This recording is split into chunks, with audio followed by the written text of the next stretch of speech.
এই যুবক ছেলেরা, তোমরা যারা শুধু জুমার নামাজ পড়ো, অথবা মাঝ বয়সী যারা, আপনারা যারা শুধু শুক্রবারের 2 রাকাত নামাজ পড়েন, এটা আপনাদেরকে কে শিখাইছে বলেন?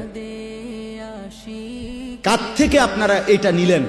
এজন্য যার ফজরের নামাজ কবুল হইছে তাকে আল্লাহ জোহর পড়ার তৌফিক দেয়, যার জোহর কবুল হইছে তারে আল্লাহ আসর পড়ার তৌফিক দেয়, যার আসর কবুল হইছে আল্লাহ তারে মাগরিব পড়ার তৌফিক দেয়, যার মাগরিব কবুল হইছে আল্লাহ তারে এশার নামাজ পড়ার তৌফিক দেয়। তাহলে আমনে চান্দু শুক্রবারের 2 রাকাত নামাজ পইরা আগে দিয়েও ফজর পড়েন নাই, পরে দিয়েও আসর পড়েন নাই, মাগরিব পড়েন নাই, সারা সপ্তাহ নামাজ পড়েন নাই, আমনের জুমার নামাজের কি দশা আমনে বুঝা?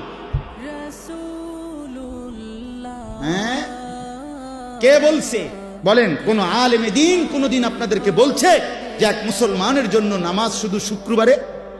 কথা বলেন না কেন? তাহলে এটা আপনারা কোত্থেকে নিলেন? কিভাবে নিলেন আপনারা? মসজিদগুলো দোতলা হয়, শুক্রবারে জায়গা হয় না। মসজিদ ভাঙ্গা নতুন মসজিদ হয়, জুমার নামাজে জায়গা হয় না। মসজিদ কি শুধু জুমার নামাজের জন্য না 5 ওয়াক্ত নামাজের জন্য? হ্যাঁ শুনেন, এটা মনে রাখেন।